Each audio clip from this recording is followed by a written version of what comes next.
Pronti per andare a fare i test invernali con il nuovo Ducatone e niente, si va a dare un po' di gas, inizia finalmente la stagione 2022 e con aria si vola!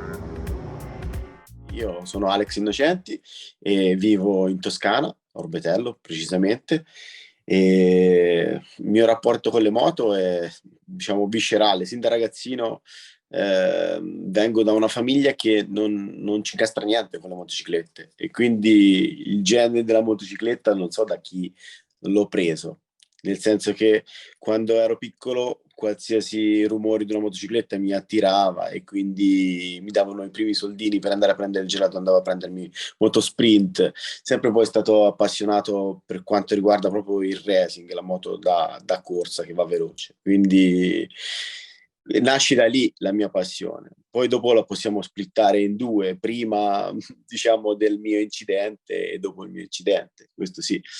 Dopo il mio incidente è stata una sorta di rinascita per me, mi sono reinventato tante volte dopo l'incidente, che ho fatto prima il personal trainer in palestra, poi sempre stato appassionato comunque di sport anche estremi. E poi dopo ho fatto l'orafo per diverso tempo e poi stava per nascere la mia bambina e è un aneddoto abbastanza particolare perché stavo cercando una macchina, come si dice, vintage, passatevi il termine, e, tipo Spider, due posti così, e guardavo insomma questa cosa qua, ho detto, e mentre lo guardavo facevo la ricerca su tipo Subito, queste situazioni qua, mia moglie mi guardava senza dire nulla. A un certo punto premetto che noi stavamo aspettando una bambina e gli faccio: ma ti piace questa auto qua, mia moglie? E mia moglie mi guarda e mi fa, dico: senti, non ti ho mai visto appassionato delle macchine, tantomeno questi tipi di macchine qua. Tra un pochino ci nasce una figlia, mi stai proponendo di comprare una macchina comunque per due posti, non abbiamo un garage, tutto quanto, la tua passione sono le due ruote, ma perché invece di guardare una macchina non ti compri una moto? Che se non lo fai adesso non lo fai più. E allora mi sono sentito come un albero pieno di pere che è stato sgrullato tutto insieme, shakerato finalmente che fu lei anni fa, in tempi non sospettabili, a portarmi un ritaglio di giornale che mi parlava proprio dell'associazione diversamente disabili, ma non gli detti troppo peso, perché loro parlava tanto di amputazioni e quindi comunque di limitazioni riferite a un braccio, a una gamba, non c'era qualcosa come la paraplegia, però un piccolo semino me l'aveva lasciato e lei sempre che comunque il mio interesse era sempre focalizzato sulle motociclette, da appassionato seguivo sempre qualsiasi corsa, qualsiasi cosa. E quindi e poi c'è stato un altro evento che un mio amico mi ha portato a far vedere un video su YouTube di un ragazzo francese che poi dopo ci ho corso insieme, si chiama Stefan Paulus, che era risalito in motocicletta con degli amici e tramite degli ausili era riuscito a ritornare in pista. E lì mi si era accesa proprio la lampadina.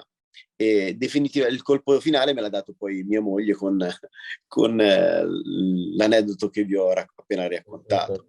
Quindi è stato, nel momento in cui me l'ha detto, io il giorno dopo ero già subito che cercavo la moto che volevo io e mi ha portato poi a contattare Luca Scassa, che insomma faccio sempre fatica a dire che è il mio meccanico, perché per me innanzitutto lui è uno sportivo di quelli di livello mondiale, e tuttora corre nel mondiale Endurance ed è vice campione del mondo del mondiale Endurance. Ovviamente il mondiale Endurance si fa a squadre, c'è più piloti, però comunque lui fa parte della squadra che è vice campione del mondo lo scorso anno, e quest'anno stanno cercando di vincere il campionato del mondo, quindi è tuttora all'attivo, e quindi faccio fatica sempre ad inquadrarlo come mio meccanico. È vero che effettivamente lo è, ed è grazie sia a Luca e suo papà, che si chiama Luigi Scassa, che sono potuto risalire in motocicletta.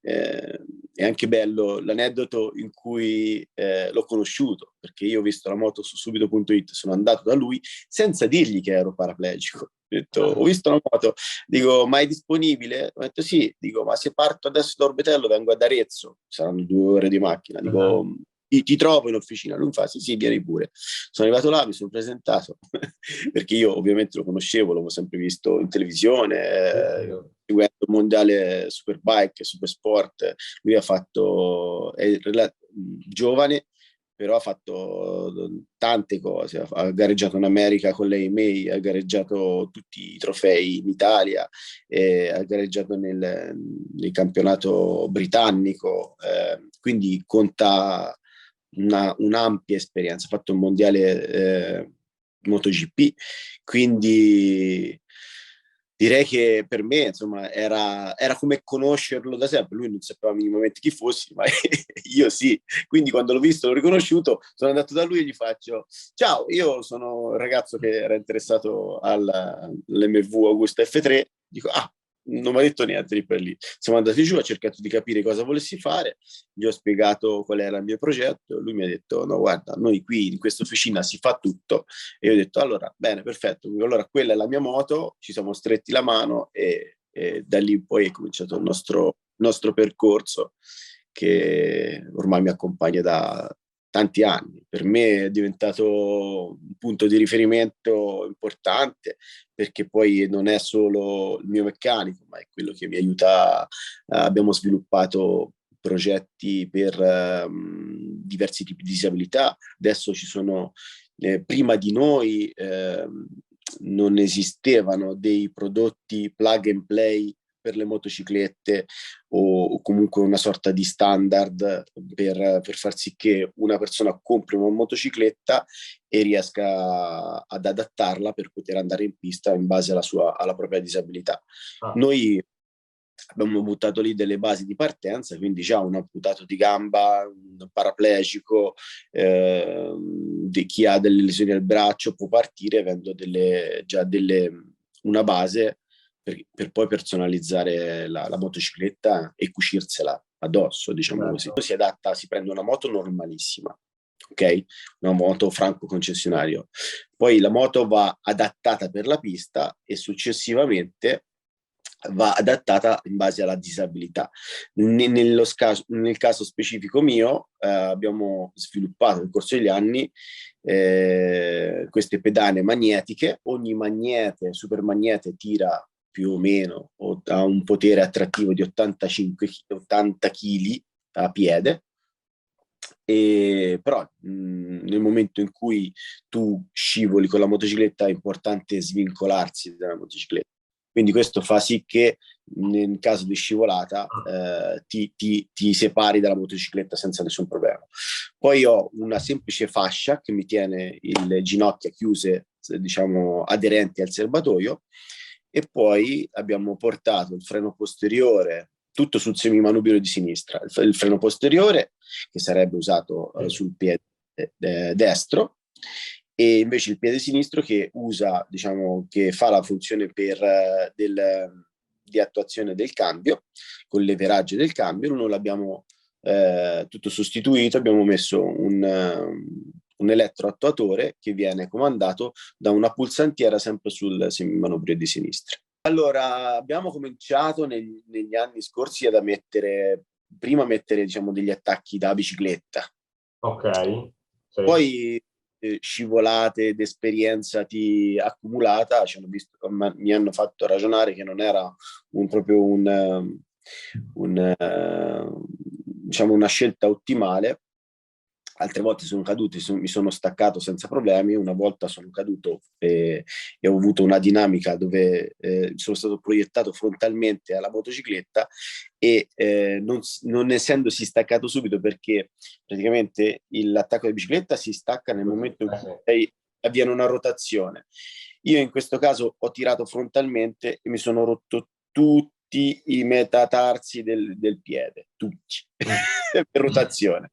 Quindi abbiamo detto, forse si può fare di meglio di questa cosa qua. E quindi step by step abbiamo sempre migliorato, abbiamo migliorato il pulsantiere, abbiamo migliorato tutto il pacchetto, che sembrano pochi elementi, ma per arrivare a questi elementi sono stati tanti step di sviluppo.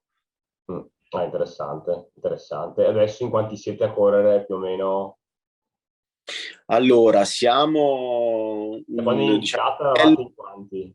a livello internazionale siamo sempre intorno a una trentina in griglia. A livello nazionale c'è, ovviamente, essendo un campionato entry level, c'è sempre chi è molto soggetto ad ampliarsi o a diminuire, perché ovviamente è sempre c'è chi arriva, prova, poi smette, poi è sempre molto complicato.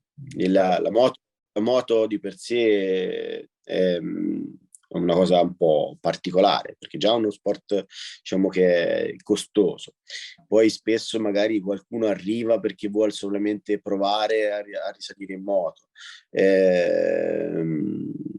Poi è tutto molto difficile. La parte difficile non è correre in moto, ma è la logistica, le sponsorizzazioni, stare dietro a tutte queste cose qua, che sono sempre molto, molto difficili. E quindi chi si trova a iniziare a fare questo percorso qua, poi spesso all'inizio c'è l'entusiasmo di volerlo fare, voler ritornare in moto, ma poi dopo ti raffronti con questa realtà che o sei molto facoltoso e allora ti puoi sbizzarrire nel fare questo sport senza, diciamo, pressioni economiche, diciamo, da questo punto di vista, oppure ti devi rimboccare le maniche e cercare di venderti come qualsiasi altro sport, cercando di dare visibilità e qualità a quello che fai. Perché sapevo che la mia unica strada sarebbero state le competizioni. E poi era proprio quello che avrei voluto provare a fare.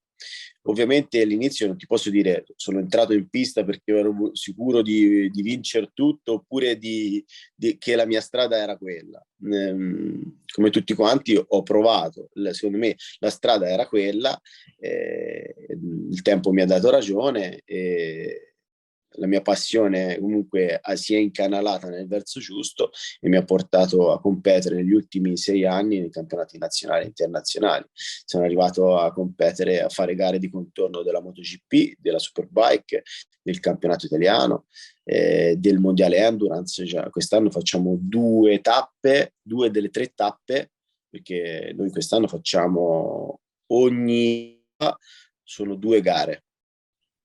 Quindi abbiamo appena svolto le prime 2 gare alle Mans col mondiale endurance. Adesso tra lunedì prossimo vado a Spa a fare dei test a Spa, perché è una pista complicata, particolare, ed è bene andarla a vedere. E tra pochissimo, neanche un mese, siamo là a fare le prossime 2 gare, per poi finalizzare tutto il campionato a Jerez a ottobre, con le ultime 2 gare. Ora abbiamo un progetto un po' nuovo, nel senso che abbiamo cambiato moto, e quindi abbiamo una moto nuova e come tutte le volte è un po' da scoprire, da abituarsi un po' alla moto, e soprattutto le prime volte non c'è mai tutto che funziona benissimo, perché c'è sempre da far convivere soprattutto l'impianto che permette di poter cambiare le marce, che non è nativo nella motocicletta, ma è un qualcosa che funziona da piede. C'è da trovargli sempre la giusta calibratura, farlo funzionare in un certo modo, e poi sono pur sempre moto che nascono per un uso stradale, anche se sono moto da pista. Diciamo che hanno solo un vestito che le permette di andare per la strada ormai, mentre una volta erano concepite per andare nella strada e venivano prestate alla pista, ora è un po' il contrario, dai tempi di Max Biaggi con l'RSV4 che l'Aprilia diciamo, sbaragliò la concorrenza pensando al contrario. Noi facciamo una moto per la pista e poi la adattiamo alla strada. E diciamo che da lì in poi un po' tutte le super sportive che sono arrivate l'hanno pensata in questo modo. Ma tu correvi in moto in pista anche prima dell'incidente? Cioè anche No, quando... appassionato, ma non avevo mai avuto la possibilità di correre. Un po' perché è uno sport molto facoltoso, un po' perché o inizi a farlo da ragazzino perché c'hai il papà che ti porta, e io avessi avuto mio papà, penso avrebbe preferito facessi il ballerino piuttosto che forse gli sarebbe piaciuto di più. Tant'è vero che adesso torno, vado a fare delle gare di livello mondiale, torno, faccio... e mio papà mi dice, babbo, sono tornato. Ah, va bene, grazie. Nel senso che non è che è così appassionato o meno. Però Ti ha anche aiutato a effettivamente andare in pista, nel senso è stata anche un'opportunità per te quasi. sì, sì, per me è stata un'opportunità, anche perché sono riuscito ad arrivare su dei palcoscenici che se, vi dico francamente, non fossi stato nella mia condizione, difficilmente ci sarei arrivato. Mi spiego meglio. Ci sono persone che lo fanno da una vita ad alti livelli, campionato italiano, e vanno molto forte, però non hanno mai avuto la possibilità magari di essere presenti nel weekend di una MotoGP, di una Superbike, a fare una gara di contorno di livello comunque internazionale. Certo. Eh, Sì, o a comunque anche prescindere correre a Spa piuttosto che a Jerez. da quello che uno possa fare o meno, però il contesto è indubbiamente di livello mondiale. E poi negli ultimi anni l'ascesa del motociclismo, chiamiamolo paralimpico, è stata esponenziale ehm, perché comunque abbiamo avuto anche un riconoscimento dalla Federazione Europea, motociclistica europea, e quindi è un campionato di tutto rispetto Sì, sì, poi adesso. serve più competitivo anche, immagino. Serve più Sì, persone che lo fanno, quindi aumenta sì, anche il livello. anche i tempi, diciamo, sul giro negli ultimi anni sono diventati, nonostante che la forchetta tra il più veloce e il meno veloce rispetto ai campionati, diciamo, dei normodotati, parlo di normodotati comunque che di livello, sia più ampia, magari rispetta più dei campionati amatoriali, però ma sono dati, è molto difficile perché tra una disabilità e l'altra c'è tanta differenza, ma poi c'è tanta differenza anche in base al talento di un ragazzo, che può essere più o meno, quindi è sempre difficile da valutare una disabilità in tutto e dare uno standard. Ovviamente noi abbiamo un coefficiente, mentre prima, soprattutto nel nostro campionato italiano, avevamo un coefficiente di difficoltà che avevamo estrapolato dallo snowboard paralimpico, la disciplina che più rispecchiava un po' il motociclismo, e coadiuvato anche dal coach della nazionale snowboard paralimpica italiana. Avevamo cercato di adattare diciamo, il coefficiente di difficoltà per disabilità al nostro sport, ma poi era sempre molto difficile, c'era sempre qualcuno che era scontento, e allora abbiamo deciso di toglierli definitivamente. No, quello che dicevo io è un tempo di sbarramento, nel senso che possono esserci anche, che ne so, 40 partenti in griglia, Ok. però nel momento in cui viene fatto la pole position, che è il tempo più veloce registrato, dalla pole position si calcola un 110%. 110% è diciamo, il tempo massimo dove uno può stare dentro. Ok, quindi Perché tutti quelli al di là del 110% sono fuori gara. esatto, non Quindi vengono. dopo su 30 magari si corre una gara in 10, Sì, un'altra gara in i 12. piloti sono rimasti fuori perché Eh, non hanno avuto il tempo di qualifica necessario. Lo abbiamo dato noi, ma lo ha richiesto anche la FIM Europe, perché giustamente per avere comunque un'omogeneità di prestazioni su gare comunque che sono si parliamo di 14 giri, chi mastica il motociclismo può capire che sono tanti. Sono già tanti per persone, chiamiamole così, normodotate. Già persone che devono lavorare al 50, 60, 70% della proprio potenziale fisico sono sempre molte, ecco. e che Molti. tipo di allenamenti fai per prepararti alle gare? C'è qualcosa di Io specifico? negli ultimi 2 anni e mezzo, 3, lavoro sul calisthenics. Ok, Tanto libero, tanta isometria, e diciamo che mi trovo bene. Poi vado a correre in carrozzina, in questo caso non con una carrozzina hand bike così. Ho avuto anche quella, ho avuto anche una carrozzina da discesa, ah, ho fatto una sorta di downhill, però poi dopo mi sono stampato su una pianta e l'ho arrotolata intorno a una pianta e quindi niente. Vado con una bellissima carrozzina che si chiama Aria e, e vado a correrci per strada, nel senso che vi dico una cosa. Solitamente noi in carrozzina che si fa? Si spinge sempre con le braccia simultaneamente, ok? Io che ho fatto? Mi sono studiato per andare a fare movimento per strada di spingere a braccia alternate, ah, ruotando il busto su se stesso, simulando il più possibile l'andamento che uno fa quando ha la corsa. Vedete che sì, quando. sì. Ecco, spingendo prima con un braccio e poi con l'altro, riesco a fare questo movimento qua, che è quel movimento che fornisce una corsa naturalmente. Dare mobilità al tronco, che è anche una mobilità che noi purtroppo perdiamo, perché se qualcuno ti chiama, per esempio, no? Se qualcuno ti chiama, fai prima fare questo, girarti Certo. indietro la carrozzina piuttosto che girarti con il tronco. Eh, È un movimento quasi innaturale fatto da seduto.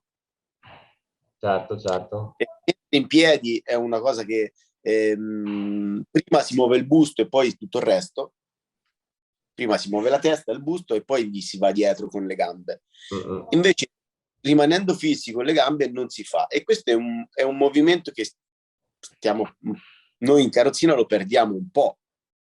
Ora, non definitivamente, però un po' lo perdiamo. E quindi perdiamo un po' della mobilità che ha il bacino. E questa, diciamo, questa cosa qua mi offre quelle 1 o 2 volte a settimana di fare questo tipo di movimento.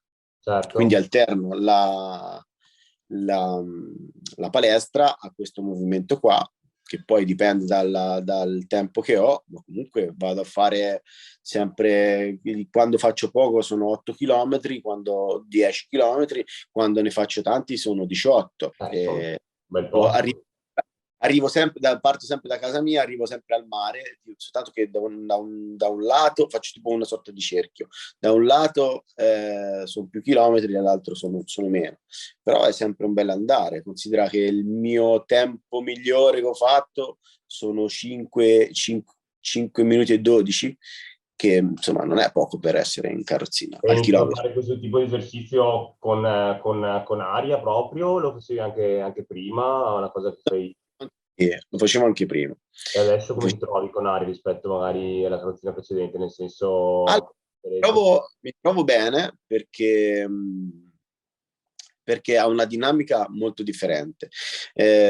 Sapevo che quando sarei passato d'aria avrei trovato un prodotto più stabile, più pesante ma più stabile.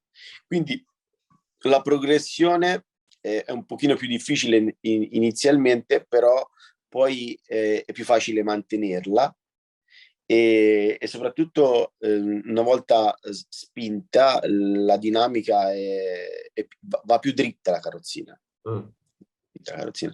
Però sai, queste sono piccolezze, insomma, nel senso che non è studiata, la carrozzina poi non è che faccia proprio grandissima differenza su questa cosa qua. La differenza di una carrozzina la fa la quotidianità, quello sì, la quotidianità fa la differenza. Io una cosa che posso dire senza avere, voglio dire, senza essere ipocrita, è che ho smesso di avere un, diciamo, dolore alla schiena. Vengo da una carrozzina che aveva comunque uno schienale in tela, questa ha uno schienale sagomato in carbonio, fatto appositamente sulla mia schiena, così, e che comunque ha un minimo anche di mobilità, e io ho trovato tanto giovamento, la postura è molto più raccolta, ha tanti punti di forza, anche qualche punto debole, però ha tanti punti di forza, come tutte le cose.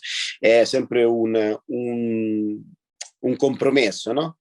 Che una persona, soprattutto una persona come me che sono disabile dal 99, quindi ho un po' di esperienza in carrozzina e quindi so cosa voglio da una carrozzina e quindi mi piace pensarla prima di poter scegliere una carrozzina. È vero che questa carrozzina qua ci siamo scelti perché ho conosciuto Stefano e ho avuto la possibilità di rappresentare Aria, perché non solo è un ottimo prodotto sviluppato tutto in Italia, ma c'è anche un'idea dietro che mi piace di team building, di avere un feedback dietro e è un'azienda giovane, fatta da giovani, che sicuramente da questo punto qua in avanti potrà solo che migliorare, capito?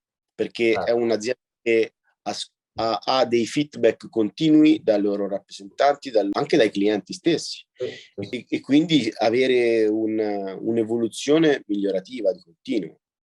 Io sono sicuro che se parleremo di Aria tra un po' di anni, parleremo di un prodotto ancora diverso. Sono delle componenti che ricordano molto il mondo motociclistico, quindi Aria, diciamo che io sono arrivato a Aria perché l'ho conosciuta tramite un altro ambassador di Aria, che è Pacini, Andrea, e perché io ho fatto anche il paracadutista militare e mi sono trovato ad andare ad Aerogravity a volare con Andrea, e lì ho avuto, diciamo, la prima volta che ho conosciuto Aria, che ho visto Aria, ho visto il prodotto, ho detto wow, però interessante, ne abbiamo parlato e di lì e così ci siamo conosciuti. È nato, diciamo, una collaborazione. È questo che mi piace, a prescindere dal prodotto. Mi piace avere un fil rouge. Ovviamente il prodotto è un prodotto top level, cioè non è una carrozzina entry level. Quindi si parla sempre di un prodotto fatto con tutte le attenzioni del caso, con prodotti eccezionali, si parla di magnesio, carbonio, quindi rimaniamo sempre molto molto affezionati a quei prodotti che si usano anche nel motociclismo. Quindi Che rispecchia anche un po' la tua identità alla fine. esattamente. Giusto per chiudere, magari un consiglio su quello che potrebbe essere una persona che vuole avvicinarsi al mondo del motociclismo paralimpico, quale potrebbe essere, come potrebbe iniziare, insomma, ad Allora, avvicinarsi. è dire che il motociclismo paralimpico è nato in Italia proprio, cioè adesso si sta espandendo in Spagna, in Francia sono stati quelli che sono partiti subito dopo di noi, avendo avuto esperienza da noi, essendo venuti loro a correre da noi, poi sono partiti e insomma, il motociclismo paralimpico si sta evolvendo, si sta allargando. Ho visto adesso ha fatto anche il salto dell'oceano. In America si stanno organizzando e stanno venendo fuori ragazzi che corrono comunque con disabilità in motociclismo. E secondo me sarà un capitolo che abbiamo aperto e difficilmente si chiuderà anche dopo di noi. diciamo così. E con l'Associazione Diversamente Disabili si è fatto un lavoro che è partito dalla pista, ma si è allargato anche a tante altre branche. E una di queste sono proprio i corsi che noi teniamo 1-2 volte l'anno. 1-2 volte l'anno noi abbiamo la possibilità di portare chi ha voglia di riapprocciare al mondo delle due ruote, al mondo della motocicletta in completa sicurezza. E questo è importantissimo, perché cioè, come fai a non farlo? Primo abbiamo una struttura dedicata, diciamo, che prendiamo solo per noi. E poi abbiamo delle motociclette multiadattate in base alla disabilità che abbiamo, quindi non parlo solamente di paraplegia, parlo di paraplegia, di plessolesi, amputati. Quest'anno ho provato a mettere in sella, perché di solito di tutti i ragazzi paraplegici me ne occupo quasi sempre io, e faccio l'istruttore per i ragazzi che vogliono, perché noi abbiamo pensato che chi meglio di chi ha la disabilità diciamo più inerente a, diciamo, con la persona con cui ti raffronti, ti può insegnare ad andare in moto. Certo. Quindi di solitamente chi ha problemi agli arti inferiori viene messo con un istruttore che ha diciamo un'amputazione o comunque dei problemi agli arti inferiori.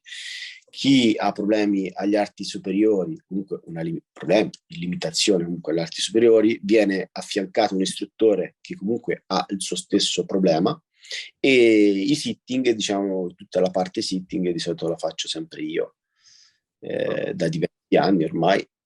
Ormai mi considerano uno dei veterani, non so se è un bene o un male, però insomma, ed è una delle cose più belle che facciamo. E dicevo che lo facciamo in completa sicurezza, con una pista dedicata, uno spazio dedicato. Partiamo dal piazzale con delle moto multiadattate. Nel nostro caso abbiamo una moto che ha delle ruote molto grandi, dei rotelloni, che permettono di riacquistare la confidenza sull'equilibrio stabile. E ha anche un altro carrellino che può salire e scendere comandato direttamente dal pilota.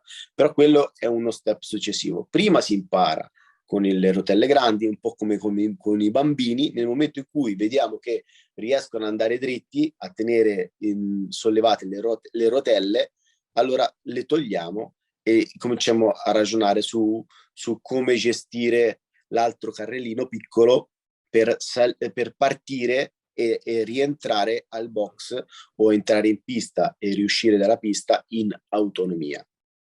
Ovviamente non sono moto da competizione, sono moto che sono atte a avere il primo approccio, la prima esperienza, il primo imprinting da disabile su una motocicletta. Vi vorrei far vedere la felicità delle persone che finiscono la giornata, è una cosa incredibile. Incredibile.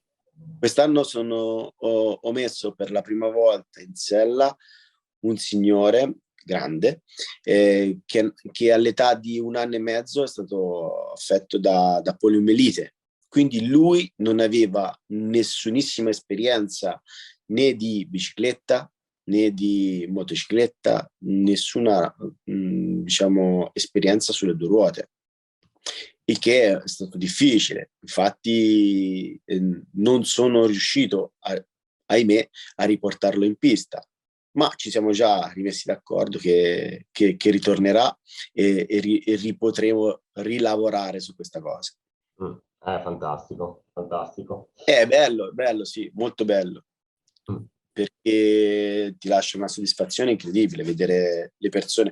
L'anno scorso sono riuscito a mettere in sella un ragazzo che correva in pista, si era fatto male a Magione, sul circuito di Magione a Perugia, e noi facevamo il corso a Magione a Perugia e lui è tornato in moto nel circuito di Magione, tornando su un circuito dove per lui era stato, diciamo, una giornata fausta, dove aveva perso l'uso delle gambe. E vi lascio immaginare lui stesso l'emozione, fine giornata, e dei genitori che lo accompagnavano, oltretutto un ragazzo giovane, molto giovane, era tanta, tanta, tanta.